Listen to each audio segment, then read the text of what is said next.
Well, hello there. It's a weekend update. I'm Jim Harrington.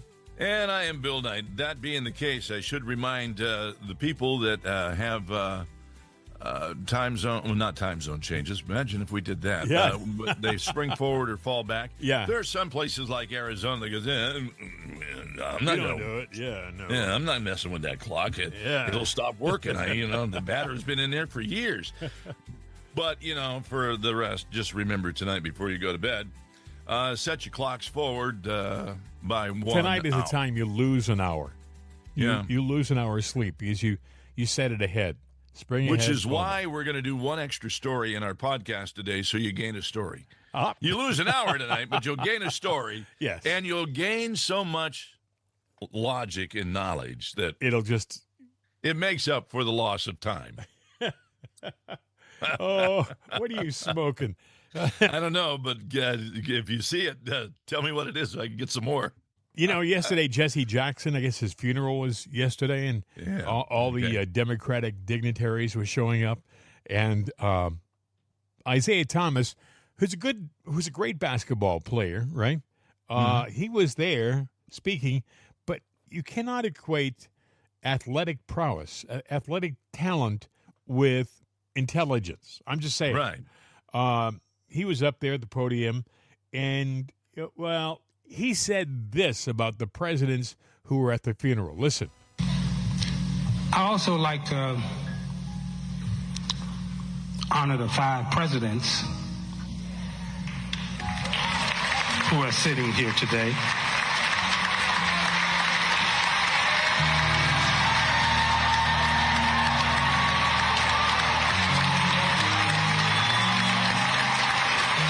President Harris,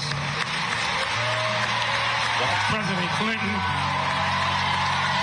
President Bill Clinton, First Lady Jill Biden, President Biden, and Chicago's own South Side, President Barack Obama. Oh, gag me. First of all, Isaiah, pull over to the side of the road. Harris? Barry, so what's his name, Suardo? Or Barack Obama was brought up in Hawaii. They make it sound like he was from the hood, in the south side of Chicago. It's the baddest part of all, right? As Jim Croce used to say. Yeah. Yeah. He said President Harris, President Clinton, then President Bill Clinton. So, Well, he also said, he basically mentioned Jill like she was she was the president for Biden. Well, he didn't say, no, I didn't hear Jill. He said Bill. Oh, I thought he said Jill. Well, let's listen to it again. It's worth a second listen. Listen. Oh, yeah. I also like to honor the 5 presidents 5 presidents. who are sitting here today.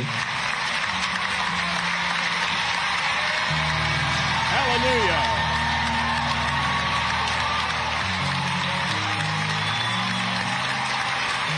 President Harris, Well, she was a vice. President Clinton, President Bill Clinton, First Lady Jill Biden, President Biden, and Chicago's own South Side, President Barack Obama. Yeah, Joe he said First Lady. But that's Joe not Clinton. a president. No, I See, know. That being said, Yes. he might be able to get away with the Harris thing because she was vice president, but everybody else was president.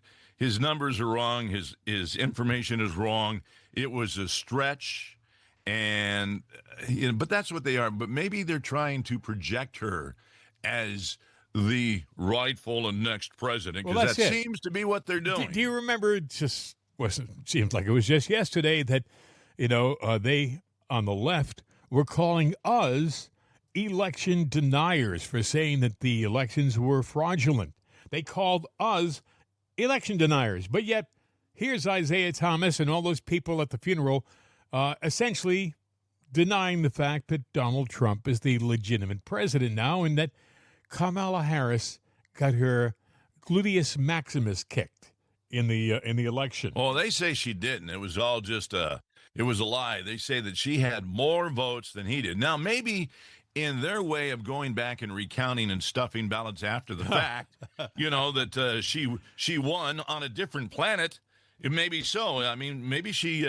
But, in reality, Trump won the electoral. Trump won the popular vote. I mean, I don't know where and every night I get on my knees and I thank God she's not president. Can you imagine the problem we would be in right now if she were president? That cackling, vapid, Kamala Harris as the president of the United States. And by the way, I'm not counting out the fact that with the proper amount of corruption, they can't do it again and insert somebody like, let's say Gavin Newsom or AOC, two equally vacant candidates. They don't seem to have anybody on their side who is incredibly qualified. It's like it's like they're posers. They can comb their hair. I mean, think about it, folks. AOC 5 or 6 years ago was pouring drinks. That was her skill. She has no qualifications, and if she were, I don't know where they think this money is coming from. Okay, I have compassion for people that need help, but not at my expense, my children's expense, and the next generation's expense, and my country's expense. In other words, if helping them is going to put everybody else in turmoil, short-term and definitely long-term, it's not a solution. And some of the stuff that they want to do, that they try to make part of their agenda, I'm not even going to get into certain issues. They make everything an issue because it's a vote. Let's talk about something simple like the new ballroom. President Trump arranges to get the new ballroom put together to add to the White House, and it doesn't have a good ballroom now. You have heads of state coming from all over the world, and they're either cramped into a real small ballroom or they have to put tents up on the lawn at the White House. Yeah. I mean, so President Trump gets $200 million from his best friends, and literally it's being paid for by private donations, and the left is complaining about it. They're saying that if we get back into office, we're going to take it down. Yeah. They're going to throw away that money because they don't care. It doesn't mean anything to them. Do you not get it through your head? These people are the definition of crazy. Yes. If you look in Webster's under the word crazy, you see their picture. It's amazing. There's a jar in Funkin' Wagnall's porch. If you unscrew the lid and take the paper out, everyone on that piece of paper is a Democrat. And, you take the jar, take the paper, dump it in a bonfire, and you'll solve our problems. Well, we are, I thank God that we didn't have to deal with Iran with Kamala Harris, because she wouldn't have done anything, nothing. They would have gotten the nuclear bomb. I'm absolutely convinced that we went to war because the president got intel that said, no, Mr. President, they're working around their problems and they're going to have a nuclear weapon, and then they intend to use it. And they intend to use it on Israel, and if they can get one over here, they're going to use it on us too. It's not like they were being diplomatic. Look how Iran is dealing with the problem right now. They're dealing with their situation right now, not in a diplomatic way that embraces its neighbors and gets its neighbors to side with them. Their answer is to attack their neighbors too and kill as many of them. Right. So these people are lunatics who run Iran. They wouldn't have been reasonable had they had a nuclear weapon. They would have attacked us. So when I hear people saying, well, he was unprovoked and they shouldn't have done this, and and another thing I wanted to point out, I saw a video. You have to be very careful about this. I saw a video online yesterday, and it was Tulsi Gabbard explaining the Iran attack. But it wasn't her, was it? Well, I don't think it was. I think it was AI. But even if it was her, the video starts with the word Trump. Mm-hmm. Now, if she said, President Trump is this, this, and this, right? Mhm. Whoever was editing this took out the president and starts it with Trump said this, this, which has a whole different effect on the intonation, you know. It takes away his power, his authority. Well, it also takes away the fact that she's an ally. It makes it sound like she's an enemy. Trump said this, this, and this, and now we have to deal with this. But we're already in the war, so we have to. And I'm thinking, no, she probably never said it that way. You have to watch. She probably never said it. Well, that's just it, too. You can actually look at a video. And by the way, Bill, she didn't look like her. It didn't look like it was totally her.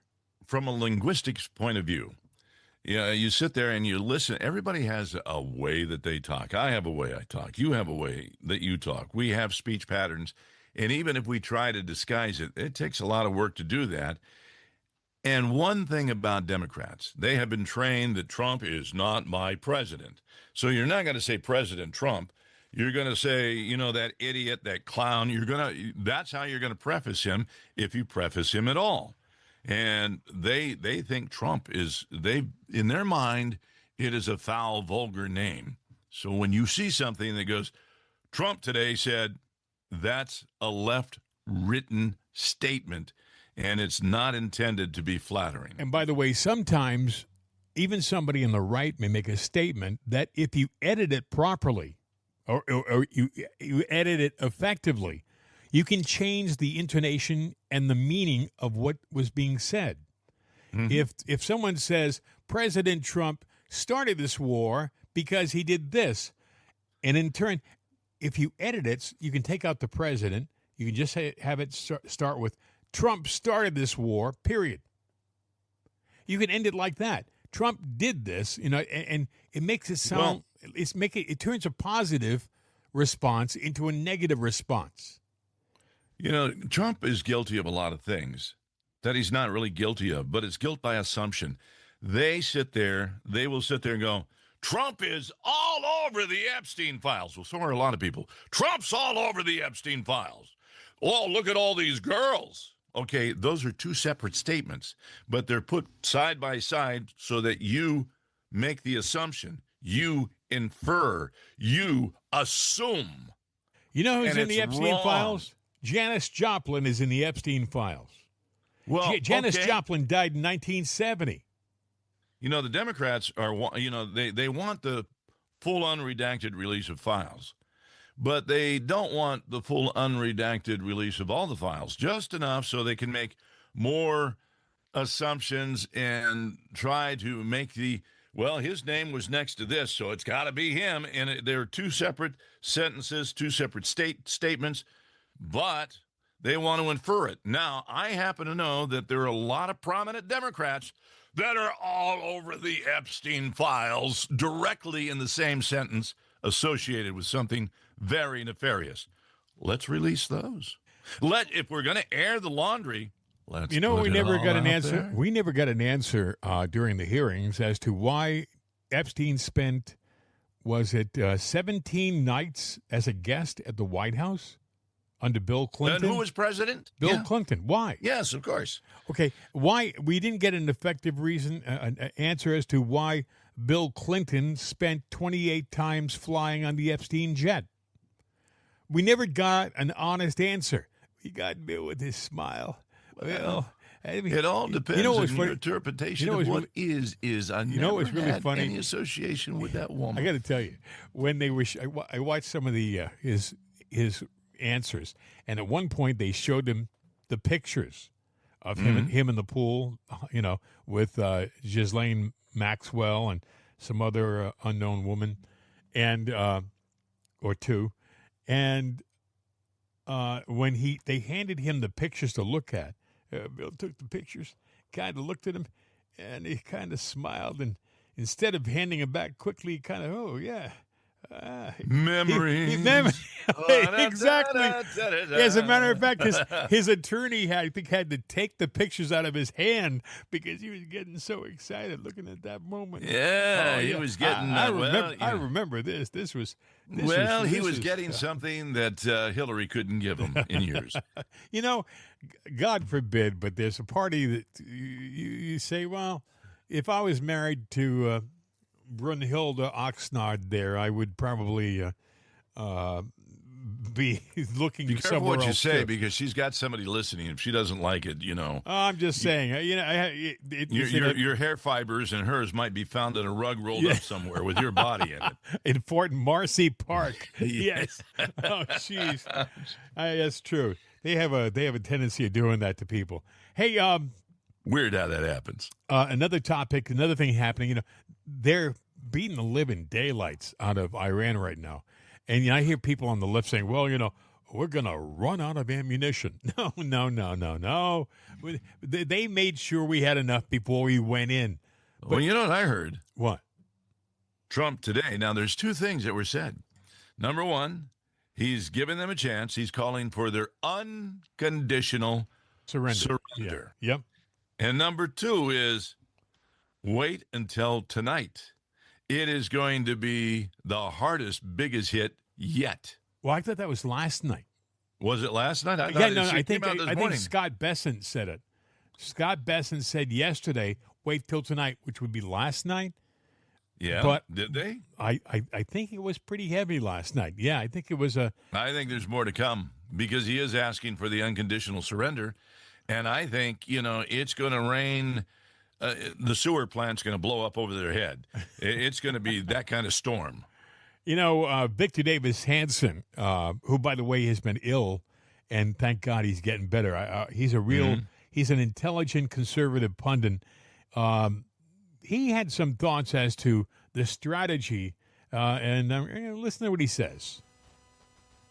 Negotiate with them because their whole currency is lying, and their ideologue are fanatic ideologues, and they believe that they have a supernatural view of what's going to happen, and they're on the right side of cosmic divinity and all of these ideas. They've said that Israel, I think Rafsanjani, in a disputed statement, but I think it was accurate, said that Israel was a one-bomb state, and that was the advantage, that you got half the Jews in the world in one place where all you needed was one bomb.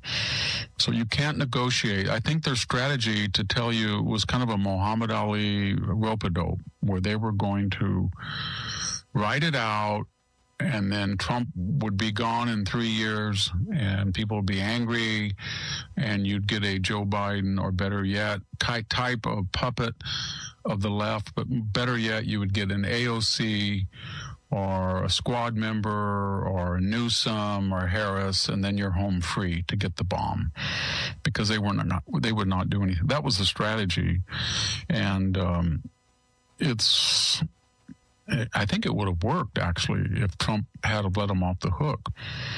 Yeah, Trump was the fly in their ointment, and they're saying this was an interesting thing. He made another interesting point. He said, we're not running out of ammunition. He said, they're running out of ammunition. Listen. They have a finite supply of missiles, drones, and airplanes, and they're being attrited, demolished, destroyed every day, and they're not being replenished. You can't get into Iran. You can't fly into Iran to give them more arms. So they have a finite supply while their enemies do not. That's very important. And more importantly, what would end the war in their favor would be something like the Iraqi war or the Afghan war. In other words, they would have to kill hundreds or thousands of Americans or Israelis to create public backlash to a degree that would force the leadership to back off. Or they would have to accomplish stunning strategic victories, maybe blow up the facilities right around the Straits of Hormuz and blockaded somehow, blow up some ships, make it impossible for 20% of the world's fossil fuels to get out. They don't seem to have the wherewithal. Each day, as I said, their stock of weapons and stock of leaders is diminishing, and there's no way to resupply it. That's how we lost in Vietnam. The Chinese and Russian governments were supplying either across the border or at the port of Haiphong.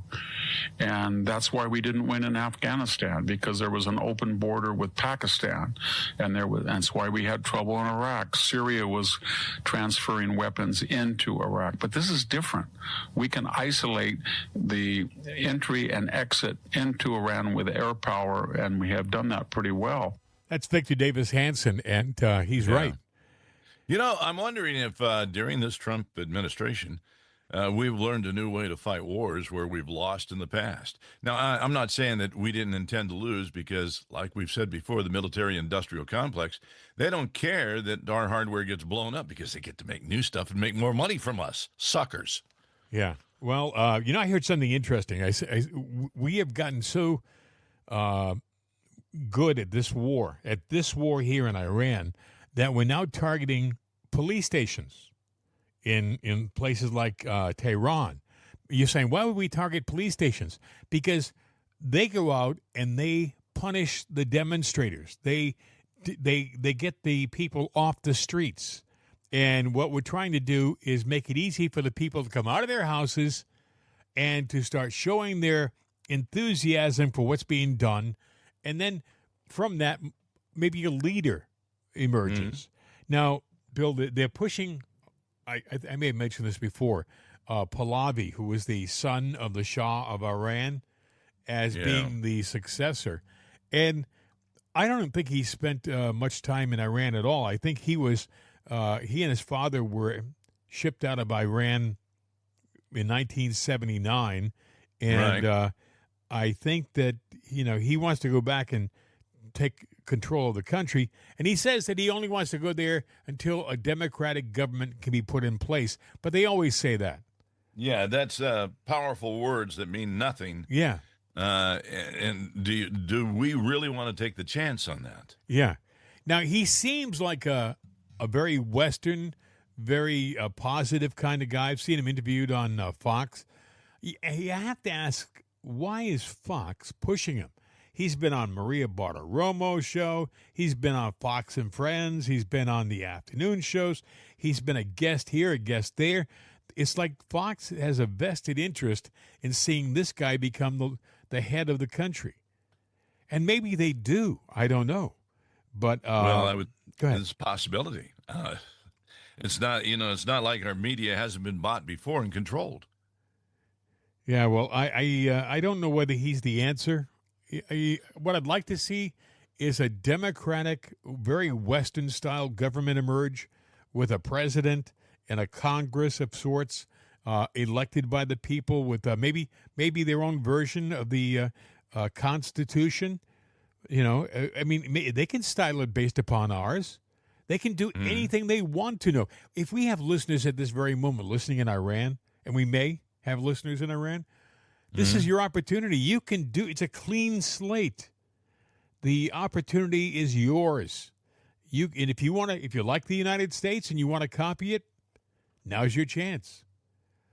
But don't allow somebody to assume that they have a right to the position of power just because they're a bloodline.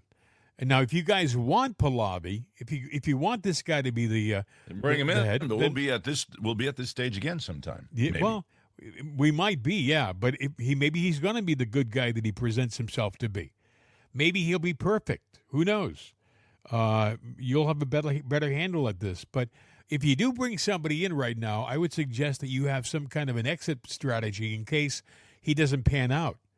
Maybe you allow him to come in on a 2-year limited basis to see whether he's going to fit.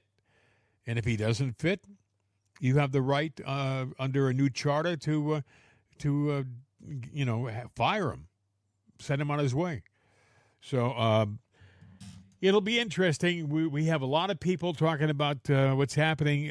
This war, they're talking about the left is saying, "Oh, it's a long, drawn out war." Do you realize that today is a week? Today, it started last Saturday. Today, Yeah, well, it could go on. It could go on for several weeks, maybe even a few months. Now, timing's everything. Democrats would like it over now. They don't even care how bad we or how well we leave them, as long as it's over now, because they can shift the talking points then, and the talking points away from any good and positive that Trump has done. They're already doing it. They're saying, well, yeah, his war has got gas prices up. Yeah, they're up. You're right. But you know what? The prices, we aren't dependent on their oil. So why are the prices up? Well, OPEC in there.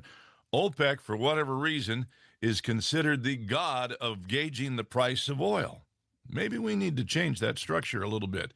And also, when you, in reflection of when Biden was in office, gas prices were at $5, $6 a gallon. They're still nowhere near it yet. And we're in war. And what did Trump do? As soon as the insurance company said, well, we're not going to insure the boats going through the Straits of Hormuz, within 24 hours, Trump said, "Oh, don't worry about that. We're going to handle that. We're going to take care of the insurance. The United States, it'll be great insurance, low cost, no problem, and we'll escort you through the strait with our ships." There would be shutdowns at our gas pumps right now if we were dependent on their oil. And there's not. Now, Joe Biden, Democrats, gave away our reserves. Trump, he's going to be tasked with, I don't know if he is already doing it, but replenishing our supplies that Joe sold for, pennies on the dollar and said, "Don't worry, we're going to buy it back cheaper. I gave it away." He said it with a whisper. He said it with a whisper. It's my little secret to you because I'm really lying through my teeth, my exactly. false teeth. Hey, like and share the show, Jim and Bill. It's another day. By the way, thanks to our buddy Pat. I'm not going to give his last name because Good guy. Good guy. He bought one of our hats, and I saw it yesterday. Hey, you know what? And he looks marvelous. I said to myself, Pat looks like a handsome man in that hat. He really does. Yeah, sadly, though, the hat doesn't live up to his good looks. That's what the women were saying all around me. Yeah, I like the hat. No, that guy, is he available? I said, I don't know. But just saying, Pat, you got some women that are looking at you. He chose the maroon hat. Yeah. With the embroidered. It's kind of like a corduroy hat. Is that how you describe it? Yeah. It's a baseball cap, but it's just a little nicer. And but he was showing it to me yesterday, and I thought, thank you very much, my friend. A tip of the hat. Well, you know what? To Pat. I think he ordered it last week. Did you hear what I just said? Pop up. Huh? I said a tip of the hat to Pat. You like that? Well, there you go, Pat. Yeah, I think he ordered it last week. I am impressed. The turnaround on the crew that got it out to him that quick. Well, it took the longest time was having me embroider it. But after I embroidered it, it went right out in the mail. Yeah, don't lie, Jim. Your wife and your daughter helped out, and they just said, "Yeah, you did this, Jim. Sure you did. There you go." Anyway, like and share the show. Jim and Bill, it's another day. Also contact us at mail@jimandbill.com. Wake up on the right side with Right Side Coffee. Available at rightsideshop.com. Another interesting thing happened yesterday. Did you hear about what happened in Ecuador? Tell me. You didn't hear what happened there? I'll tell you. I'd be happy to. U.S. Southern Command on Friday announced the United States conducted a military strike on a narco-terrorist network in Ecuador. At the order of the Secretary of War, Pete Hegseth, Southcon Commander General Francis L. Donovan directed the joint force to support Ecuadorian forces conducting lethal kinetic operations against designated terrorist organizations within Ecuador on March the 6th. We are advancing alongside our partners in the fight against narco-terrorism. We ain't done in Latin America. Now, if I were running a cartel right now, I'd be going, maybe I should take that vacation spot on that island somewhere far, far away. because all of a sudden things I think are going to get spicy. I think there's going to be a concerted effort on the part of the countries like Ecuador to go after the narco terrorist. It's going to change everything. Yeah. And you may say, well, why would they want to do that? A lot of them are in bed with the narco terrorists to get money and stuff. But maybe what the deal is, you'll have control of your country again, and you won't have to deal with those guys interfering and directing you as to what you have to do for them. I'm just saying. It's going to be interesting. We saw what happened at the border just last week. We saw a cartel literally hold a vacation spot, Puerto Vallarta, hostage. I mean, they attacked a vacation community. I wonder how the tourism is doing down in Puerto Vallarta right now. I bet you it's down to like 10%, maybe. Not very well. And I sit there and I'm going, really, if they didn't have the cartel, I guess even though they'd have no economy whatsoever. That seems to be their number one industry. They have resources. They could be like America. Maybe that's the key. I'll get flack for this, but maybe it's time to become the United States of the Americas. Well, I mean, they're having a hard time dealing with the Gulf of America right now. So I think if you were to make that suggestion, it would go over like a pregnant pole vaulter or a fart in church. Yeah. But, really, I mean, come on, if we align our values, not us changing, but why can't you sit there in our hemisphere, get everything united, and we're all one, unified block? I'm reading Peter Schweitzer's book, and I'm being very slow at doing this. It's like, you don't want to hurry through it because it's hard to do one word at a time. One word a day. It is. Yes. It's hard with my eyesight. With the magnifying glass, it's a slow process. But what did I say there? Thank God, what's that word? But he's a very smart guy, and he said it was something which I thought was amazing. 58% of the Mexican population polled believes that they own California, Texas, and the Southwest.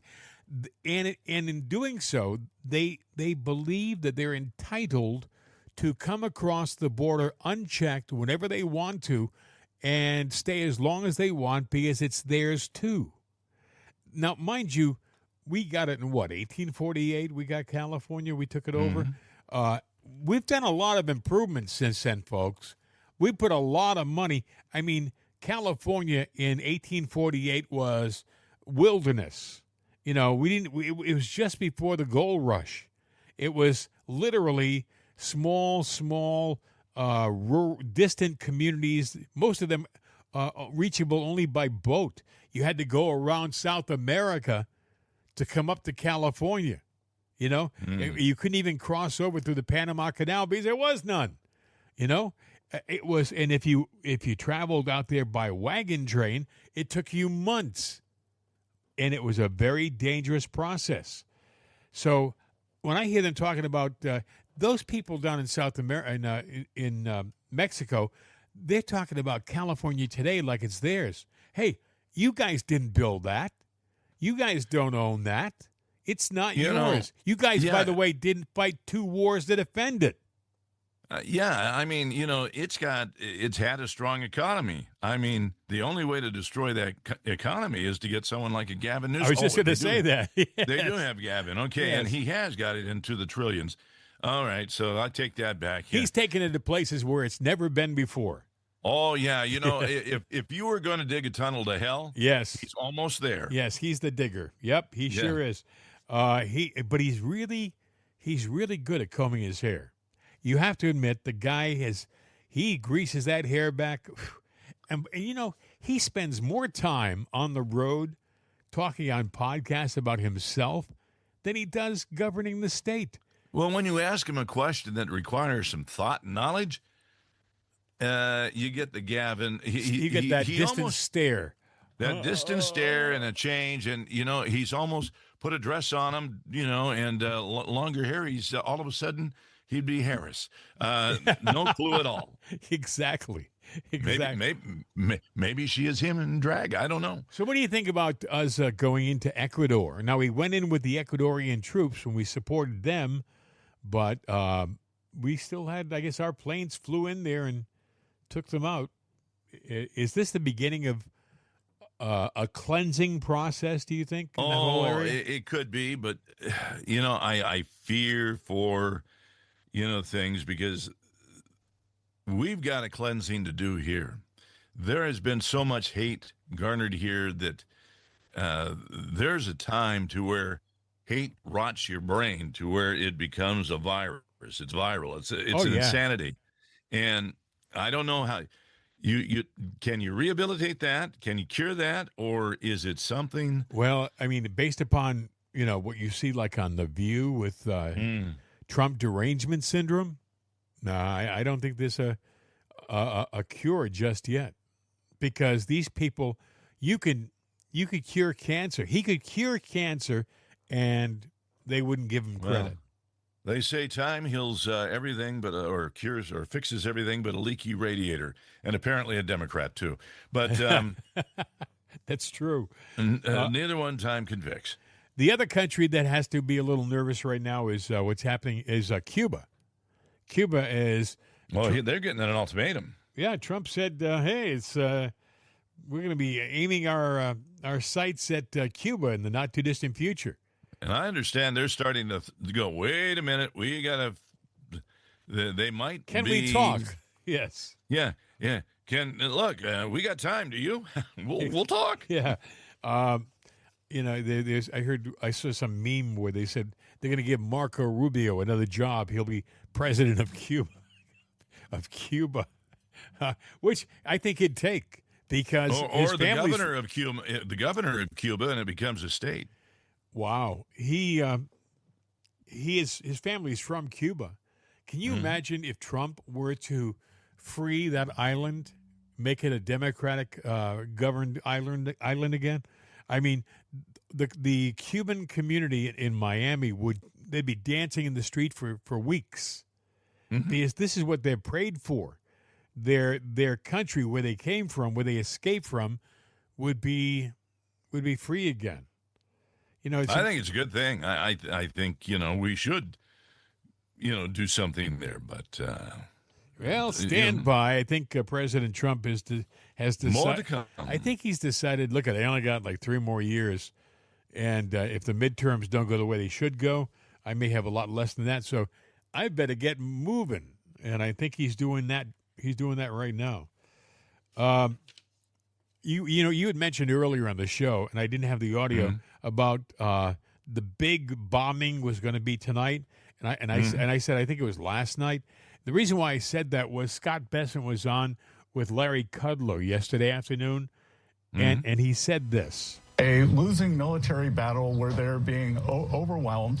As Secretary Hegg said, the General Kane and the President have all said tonight will be our biggest bombing campaign, and will do the most damage to the Iranian missile launchers, the factories that build the missiles, and we are substantially degrading them. Our campaign has been overwhelming. So having not been able to succeed there, they're trying to create economic chaos, and I don't think they're going to be able to do it. There are a lot of headline writers, a lot of other networks want to speak to the contrary, but we've considered all this. This is in the president's calculus, and things are proceeding as planned. Scott Besson talking about the war, and I think he was talking about last night, and I think it was a pretty heavy night for bombing. I think that's there's more. The news on the weekend, they run the second team on most of the networks, and you don't get the news presented to you like you do during the week on these cable networks. Yeah, I just did an AI search on it, and they're saying, he talked about it, but it's not giving any definitive answer that it happened last night or not. So, You know, maybe that was a heads up for them, and but you never want to tell them exactly when it's going to happen. So I don't know. Like you said, the news is sometimes way slow. I would have thought that it would, there would have been pictures all over the place on it. Interesting story. We heard about Kristi Noem, and that she was moved to another position. Right. They say she was fired. The networks love to say that. Oh, she was she was. If she was fired, she'd be emptying her desk and leaving and looking for work. But President Trump moved her to another position. She's still got a check coming in. And I still think that the long-range possibility is that she may primary Thune. It's like what they've done is they've taken her out of a very detailed job that requires her dedication and moved her back to the bullpen. She's still playing for the team. Moved her back to the bullpen. And in doing so, they have, in a very subtle way, to John Thune, who is dragging his feet on the Save America Act.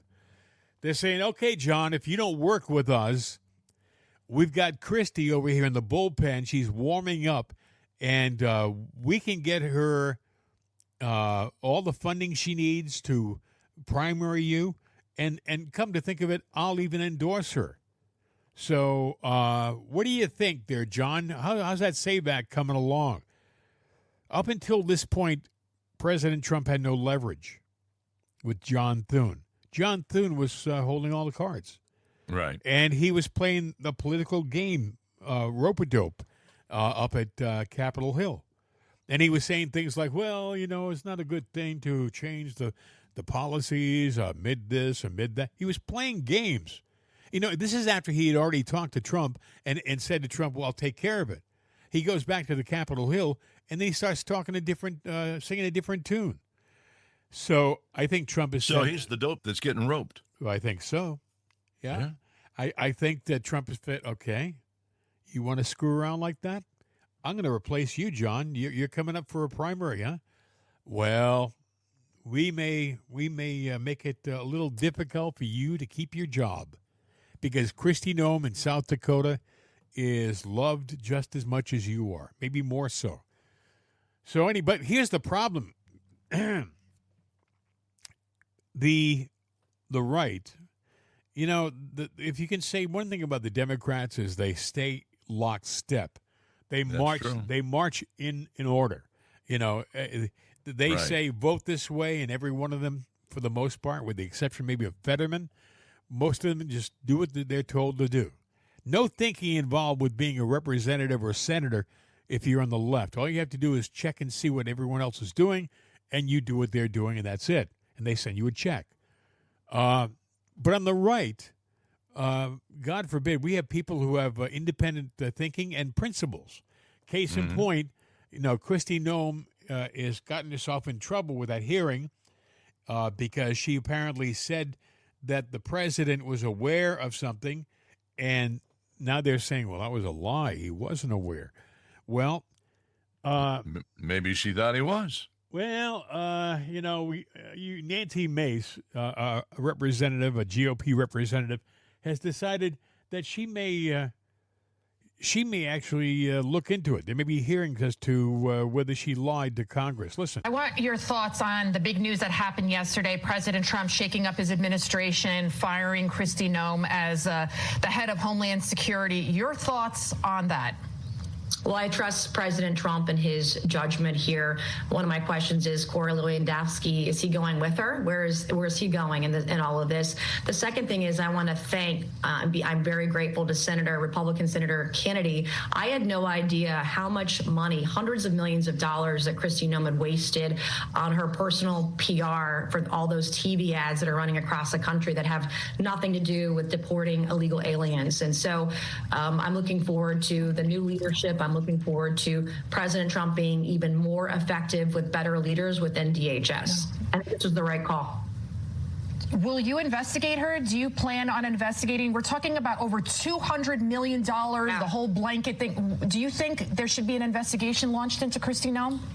I do, and now that I have more of this information, I think that we need to go back to a potential subpoena for her through the Oversight Committee. Wow. There was one failed on, I guess, a day or two ago, but I didn't have all the information. I would have, now that I know what I know now, I would have voted to subpoena her to get at that. I don't think she walks away from this, and she shouldn't, because as Republicans, we need to hold our own accountable, because President Trump is trying to reinstill trust in our institutions, in Congress, in the White House. He's doing a very good job of that by cleaning up some of the mess that folks have created, and I praise him for it.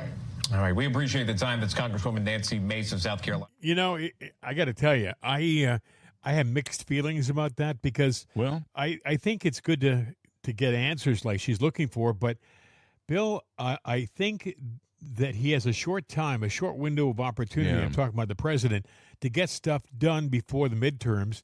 And if they start throwing in interference like this, hearings with Kristi Noem and what did you do? It takes the attention away from what needs to be looked at, the things that really need to be examined. It's a witch hunt. And in our history, our long history, we've had witch hunts before. And all they have become is a nasty bump in history. You don't get any truth out of a witch hunt or guilt by association. Who goes to jail, Bill? Yeah, well, nobody. It's the person. Yeah, nobody. And I'm sitting there going, they're looking at all of this, the Epstein files. Well, there's more out there. Well, again, Trump is the only one to ever release anything. The Democrats had so long to do it, and then they're going, we'll get to the bottom of it. You didn't do it when you had the chance. 4 years. What are you hiding? And now you're saying, well, it's not all of them. Well, now my question is, apparently, when you say it's not all of them, that's speaking from a matter-of-fact point of view. It seems to be what's there, and you can't sit there and hide behind your little cloak of honor. All right? What do you know? Are you in it? You say it's out there? Put it on the table. Let's quit all this shenanigans that are going on. Let's quit these witch hunts. And if you know something, what's the old thing? Do something or get off the pot? Yeah. It's time. Yep. If you're going to throw it out there, what do you know? What do you have? If you don't know and you're speculating, then STFU. And if you want to know what that means, don't call us. Google it. Yeah, exactly. That'll do it. We started off our show with some audio from the Jesse Jackson funeral, and I want to end our little Saturday sojourn with some audio from the same event, the same funeral. All right. Joseph Robinette Biden. Now, you would think that when you go to a funeral, you praise and talk about the person who is... I have a question. All right. Why would you have a racist talk at... We'll give Jesse Jackson some honor here, a man of his stature and for his cause. Joe, I'm calling it as it is. Even Kamala called him out in their presidential debates. He's a racist. Right, didn't he speak at Robert Byrd's funeral? He was exactly. Why should he be there? I ask because it was political. That's crap. But listen, we got to quit this. But I want to play cloak and dagger stuff. This guy should be talking about Jesse Jackson. Talking about all the things that Jesse Jackson did. Honest to God, he gets up in front of the microphone, and he must have thought, oh, they're here to see me. They want to talk about me. Joe Biden. If I told you all earlier when I was a kid I had a cleft palate or a club foot, none of you would have laughed. But it's okay to laugh at stuttering. I'm not being critical of you, but think about it. It's the one place where people think you're stupid. Oh, really? We don't think we know. I'm a hell of a lot smarter than most of you. But all kidding aside. Hear what he said? Oh, I'm a lot smarter than most of you. No, all kidding aside. He does that. He says, no joke. No, Joe, does he have a This guy ran there? our country for 4 years. Does he have a superiority complex? Oh, man. Well, I'm better than you. Yeah. You should kiss my feet. I'm smarter than most of you. By the way, he's speaking to a largely minority populace there at the Jesse Jackson funeral. So he's this white guy getting up in front of the minority group saying, I'm smarter than all of you. Unbelievable. He would be great at an evangelical church, because talk about a guy that speaks in tongues. I have no idea what tongue he speaks in, and neither does he, but he's a snake. Oh, man. This guy still thinks he's going to run for president again, I think. I swear. He acts. No, he talks about. You missed me yet? He talks about a club foot, and he talks about a cleft palate. Neither of which I think he ever had. He may have stuttered. I don't know. Well, a cleft palate doesn't make you stutter. No, but the that's point a mental is, tick, is it not? In all the stuff that I've ever read about Joe Biden, he didn't have any of those maladies. But somebody along the way must have said, you'll get a lot of sympathy if you talk like, embellish your resume, your personal resume. What?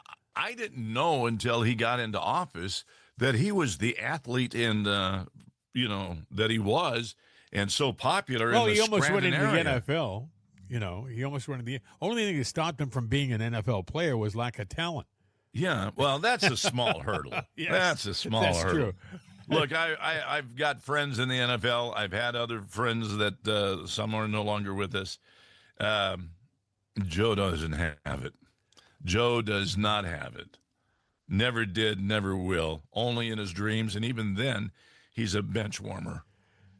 But don't tell him that, because he has other thoughts, Mm-hmm. Anyway, I think we can wrap this one up. It's our weekend update, a little shorter than our regular show.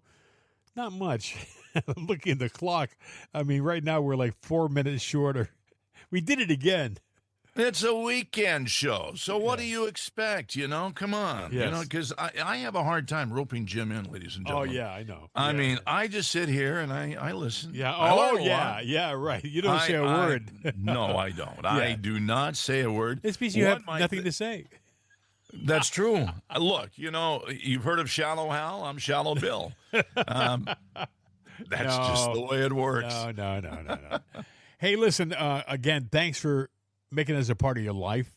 We're on Monday through Saturday, and we found out, was it this week, that we are in the top 1% of news commentary programs around the world? That's kind of big. Yeah, that's true. It's kind of big. We're like Joe Biden, but Joe Biden's in the top 1% of being stupid. Really? But that's quite an accomplishment, considering all the politicians out there. That's Joe. But no, it is an honor. It's not something that we specifically went out to do. What we do is we come in here, and everyone goes, "Are you scripted? It sounds like you guys are prepared." Preparation is 24/7 in the fact that when I go to the store, I listen, I see, I hear. I see news headlines. I watch the news. We talk about the news, and I formulate my opinions, and I think Jim does that too. Yeah, we do some prep, but I do hours of hot, painstaking show prep over a hot oven, working diligently, hitting the typewriter, working the keyboards to put the program together. I don't casually pick it up. I work it. I drink a carbonated beverage in a boiling tub of hot water. Do you really? It's a jacuzzi. Good for you. Yeah, I think it's a jacuzzi. Otherwise, I can't explain the bubbles. We'll leave it at that. Maybe you don't want to. No. Hey, listen, in all honesty, thanks for listening, and tell your friends about the show. Jim and Bill, it's another day. We're going to be back Monday. Need a day to relax. Have a good one, folks. Bill, you want to take us out of here? Yeah, as I always say, wasn't me. Hasta la vista, baby. We're out of here. Who are we? And why are we here?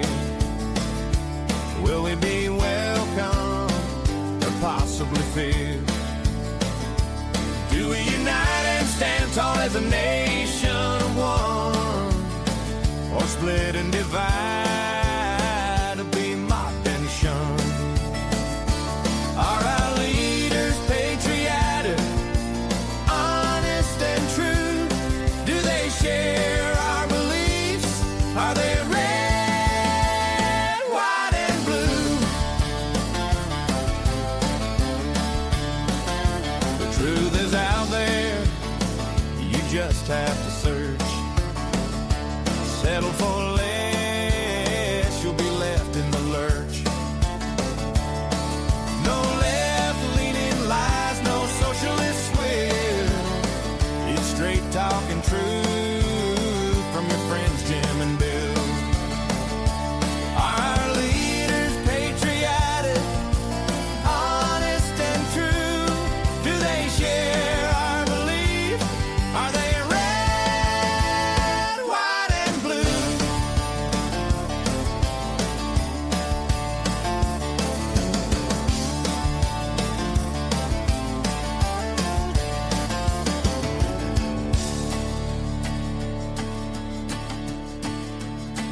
Side with Right Side Coffee.